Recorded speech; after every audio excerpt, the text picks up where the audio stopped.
kabar dugaan intimidasi semakin kencang mengemuka di ruang publik. Siapa sumber intimidasi? Namun para pensiunan yang menerima intimidasi tetap kukuh hadir acara deklarasi dukungan untuk Ganjar Pranowo dan Mahfud MD. Ingat, semakin diintimidasi, rakyat akan semakin solid memilih kandidat paslon Pilpres 2024 yang membela rakyat. Di rentang masa kampanye dan semakin dekatnya hari pemungutan suara pemilihan presiden, tepatnya Rabu 14 Februari 2024 yang akan datang, kabar dugaan intimidasi semakin kencang mengemuka di ruang publik. Berita tersebut muncul di berbagai media massa arus utama dan di sejumlah platform sosial media secara masif. Calon Presiden nomor urut 3 Ganjar Pranowo sempat menerima informasi bahwa pensiunan TNI, pensiunan Polri, maupun pensiunan aparatur negara sempat diintimidasi agar tidak menghadiri acara deklarasi dukungan di Surabaya. Namun para pensiunan yang menerima intimidasi tetap kukuh hadir acara deklarasi dukungan untuk Ganjar Pranowo dan Mahfud MD. Dugaan intimidasi yang terjadi di Surabaya tersebut bisa saja mengingatkan negeri ini peristiwa 10 November 1945 di Surabaya, yaitu pertempuran antara pasukan Indonesia melawan pasukan sekutu.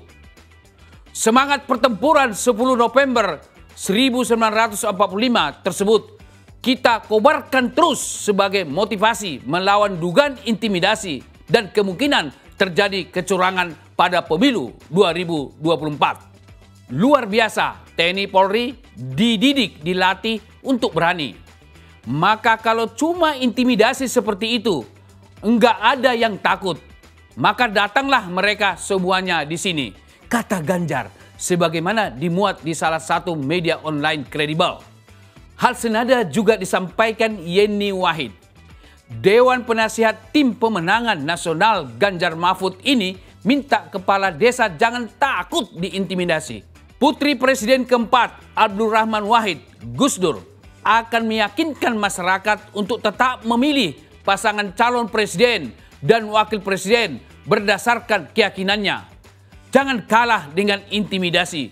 Demikian Yeni Wahid menegaskan. Dugaan politik intimidasi tersebut sangat kita sayangkan terjadi di negeri ini yang berdasarkan keberadaban sebagaimana tertuang pada sila kedua Pancasila, kemanusiaan yang adil dan beradab. Saya ulangi, keberadaban. Lebih memprihatinkan lagi, dugaan intimidasi terjadi di ujung usia Indonesia lebih dari 78 tahun. Sangat disayangkan. Bangsa kita, bangsa pejuang, itu sudah tak terbantahkan hingga kapanpun. Pada masa penjajahan Belanda dan Jepang, rakyat Indonesia sudah terbiasa diintimidasi oleh para tentara penjajah, baik yang aktif maupun yang sudah purnawirawan. Namun semangat tempur melawan penjajah meraih kemerdekaan, seluruh rakyat Indonesia mampu melawan dan mengusir penjajah yang melakukan intimidasi. Jadi betul kata Bung Ganjar, setiap warga negara Indonesia sudah terlatih, ditempa, berani melawan segala bentuk intimidasi. Karena itu, mari kita lawan dugaan intimidasi pada pemilu 2024. Upaya intimidasi yang boleh jadi dilakukan oleh siapapun, baik individu maupun kelompok pada masa kampanye, masa tenang, menjelang pemungutan suara dan saat pemungutan suara akan berhadapan dengan perlawanan semesta rakyat Indonesia. Ingat, semakin diintimidasi, rakyat akan semakin solid memilih kandidat paslon Pilpres 2024 yang membela rakyat. Mari terus berjuang mengusir para pelaku intimidasi di pemilu 2024. Secara hipotetis, bisa saja atau boleh jadi sudah ada seseorang atau sosok tertentu seolah memasang badan paling depan sebagai bodyguard figur tertentu yang suka mengusik konstitusi dan demokrasi substansial dan sekaligus seolah melemparkan pesan intimidasi kepada rakyat terkait pelaksanaan kepemiluan kita. Percayalah rakyat akan melawannya dengan caranya sendiri. Salah satu di antaranya dengan tidak memilih kekuatan politik atau paslon yang didukung langsung atau tidak langsung oleh si bodyguard tersebut. Ingat ya, politik bodyguard sudah usang dan kuno. Sebab sama sekali sudah tidak berlaku lagi dalam tatanan komunikasi global yang serba cepat. Bahkan politik bodyguard ditertawakan oleh semua warga dunia. Pada zaman teknologi sangat super canggih saat ini, interaksi antar umat manusia di semua titik belahan dunia sudah terjadi sangat cepat. Sudah tidak berlaku lagi memamerkan power yang dimiliki seseorang. Jika ada seseorang seolah menunjukkan kekuatannya saat ini karena masa lalu, justru orang yang bersangkutan dinilai oleh publik sebagai orang tak berguna di tengah pergaulan global. Jangan terjadi komunikasi ancam-mengancam. Jangan sok jagoan sendiri. Di atas langit masih ada langit ya. Intimidasi dengan kemasan pesan mengancam biasanya diekspresikan dalam bentuk sok jagoan dengan menggunakan lambang verbal atau non-verbal atau gabungan lambang verbal dan non-verbal. Siapa sumber intimidasi? Pelaku intimidasi selalu bersumber dari pihak yang punya kuasa dan relasi kuasa terhadap pihak lain yang tidak mau menyalahgunakan kuasa dan relasi kuasa.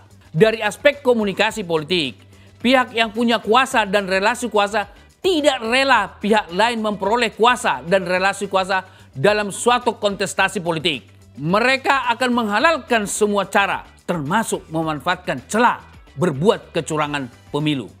Pelaku intimidasi mempunyai tujuan agar halayak sasaran merasa ketakutan karena mendapat sebuah ancaman.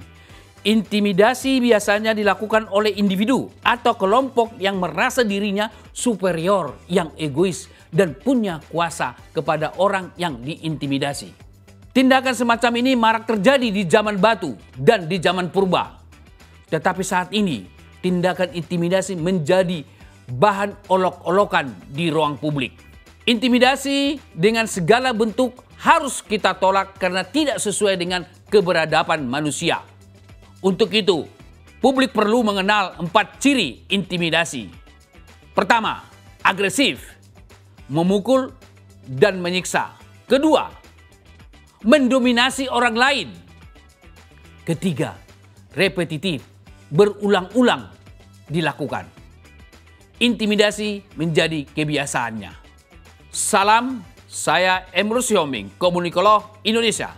Sampai jumpa di program Horas berikutnya.